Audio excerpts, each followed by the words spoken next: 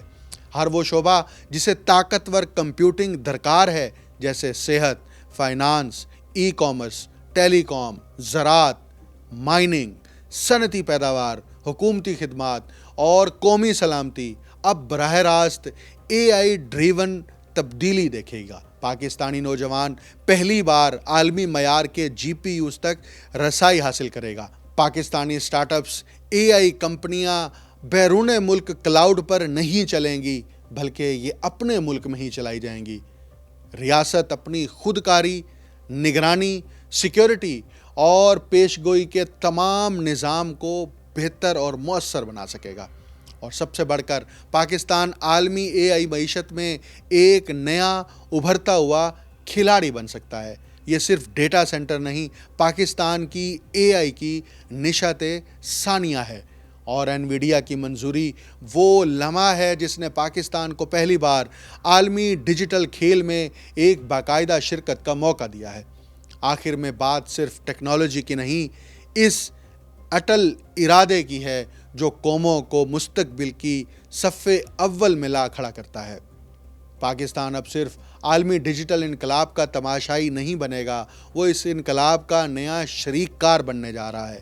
انویڈیا کے چپس ہوں، مقامی سٹارٹ اپس کی جستجو ہو یا ریاست کی نئی آرٹیفیشل انٹیلیجنس پالیسی، یہ سب مل کر ایک ایسا پاکستان بنا رہے ہیں جو آنے والی دہائیوں میں خطے کی ٹیک معیشت کا مرکز بن سکتا ہے۔ دنیا تیزی سے بدل رہی ہے اور اس بار پاکستان نے فیصلہ کر لیا ہے کہ وہ تبدیلی کا شکار نہیں، تبدیلی کا محرک بنے گا۔